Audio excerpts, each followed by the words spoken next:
Yo, what's going on guys, Triggering Feminist here, back with another video, and today it's all about fat people. So if you're easily offended by this topic, get your sour straps and your tissues and let's have some fun. Also be sure to subscribe to get more of my content. There's absolutely no content on the internet that is better. Literally not a single place has videos better than mine. Absolutely none. So please do be sure to subscribe. Australia's obesity epidemic is about to get worse. The country's battle of the bulge. More than 60% of Aussies are obese. Australia will be in the grip of an obesity epidemic. We are still putting on weight. Hi, my name's Kath Reid. I'm a fat activist in Brisbane. I blog at Fat Heifer Lump, where I've been blogging for about 5 years. And it's my goal to change the way people think about fatness. Well fuck, I see these people still exist. The very most stereotypical SJWs, the ones who are purely miserable, so to fix that, they dye their hair and then they go to Tumblr. The ones whose size is that of a walrus and has as many rolls as a fucking caterpillar. Oh, and of course are always bitching about something. I see she's complaining about how people think about fatness. While she does that, I'm gonna complain about how she's looking like she's wearing a fucking neck brace surrounded in mashed up Play-Doh. I always thought I was fat. One of my earliest memories, I was called fat. I've always been called fat. And I believed that the worst thing a person could possibly be was fat. Through my teens and 20s and early 30s, I just battled it in every single way I could. You name the diet, I was on it. Limiting fat, sugars and carbohydrates with a good balance of exercise?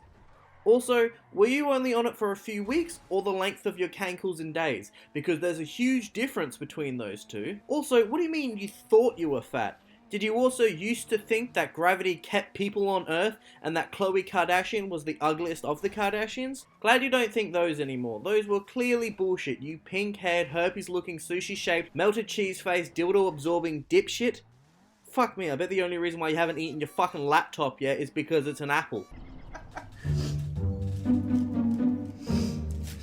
I haven't always been fat. I was actually a regular sized little girl, and when I was 17 I was actually diagnosed with type 1 diabetes.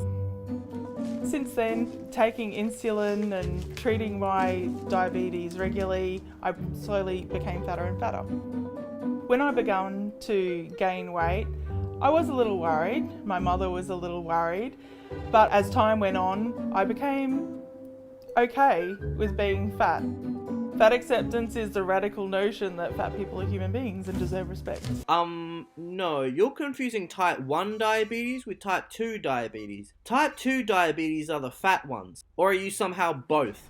That's like saying I was born a vegan and now I'm very fun to be around. It doesn't fucking work like that. You'd have a better chance at blaming your obesity on the fact that your husband is so fat that his dick is probably shriveled up like a fucking raisin. So he's not satisfying you anymore, so the only thing that does is food and your hairbrush, the one with the smooth handle. We're changing the shape of one of Australia's most obese towns.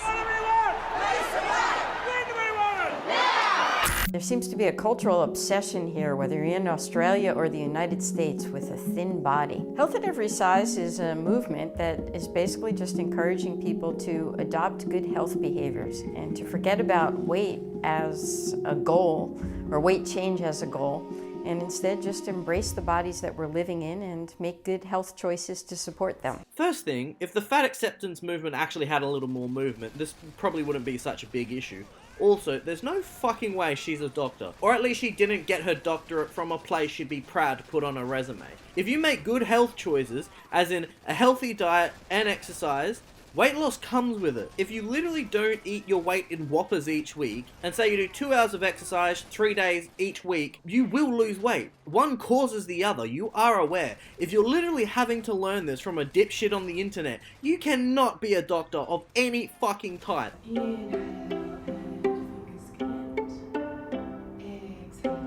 I'm Sarah Harry and I specialise in body image and I also teach curvy yoga. Fantastic. When I tell people that I'm a yoga teacher, I usually get an interesting reaction. Sometimes people think that I'm joking, which is funny and a bit awkward because I think they expect a yoga teacher to be a certain way, very small and lithe and flexible, and I'm very flexible but I'm not small or lithe. On the next inhale, come up, bring your hands to your heart. The problem with aligning exercise and weight loss is that then we put a whole lot of pressure on the only benefit for exercise is a way to lose weight, whereas the benefits of exercise are so enormous. So I think we're doing exercise a great disservice in only making it about weight loss. Oh, it looks great. Aww, that's so cute. She thinks yoga is exercise. Bitch, attend a boxing class and see how many minutes before you're wheezing like you've just gotten throat cancer and are wanting to complete the run from where you're currently standing to the exit quicker than you completed the ditch your diet dash. Sorry if I don't trust the health tips coming from the serial killer from Misery. Yeah, I fucking spotted you, bitch. I'm calling the cops on your ass. You'd better panic and run. Oh shit, that's right, you can't run. One of the main things that I find is that I'm under constant surveillance. You can't go anywhere without being watched by people. That happened before I dyed my hair pink. Well, no shit, people are going to be looking at you. People are concerned for their safety of their snacks. They're probably having a hard enough day as it is. They just don't want their snacks being devoured like a big dick in a slut's mouth. Anyway guys, I've had enough of all this. I'm assuming you guys have had enough too. Wouldn't surprise me if you've already clicked off this video, so you're actually not even listening to what I'm saying, so there's no point in me saying it. But anyways, if there have been people watching, I hope you guys enjoyed. If you did, please be sure to leave a like and subscribe. You know the normal bullshit. Anyways, peace.